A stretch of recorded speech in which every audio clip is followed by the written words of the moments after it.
আসলে আপনাদের একটা জিনিস দেখে আমাদের কোম্পানি মনে করেন যে ছুটিতে ছিল আর কি, ঈদের ছুটিতে ছিল। কোম্পানি ছুটিতে ছিল মানে মানুষের ছুটিতে ছিল, সবাই বাড়িতে গেছিলো। আর বাড়িতে যাওয়ার পরে আর কি রুমগুলো সব ফাঁকা ছিল, মানুষজন ছিল না। তখনই দেখেন একটা পাখি কী করছে,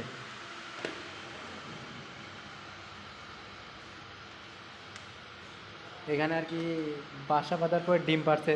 তো ডিম পাড়ে থাকতে পারে নাই, কারণ আমরা সবাই আবার অফিসে চলে আসছি লোকজনের কারণে। পাখিটা হয়তো চলে গেছে, বাট কী পাখির ডিম এটা আমি চিনতেছি না। যদি আপনারা কেউ চিনে থাকেন তাহলে অবশ্যই কমেন্ট বক্সে বলবেন যে এটা কী পাখির ডিম আর কী পাখি এভাবে বাসা করে।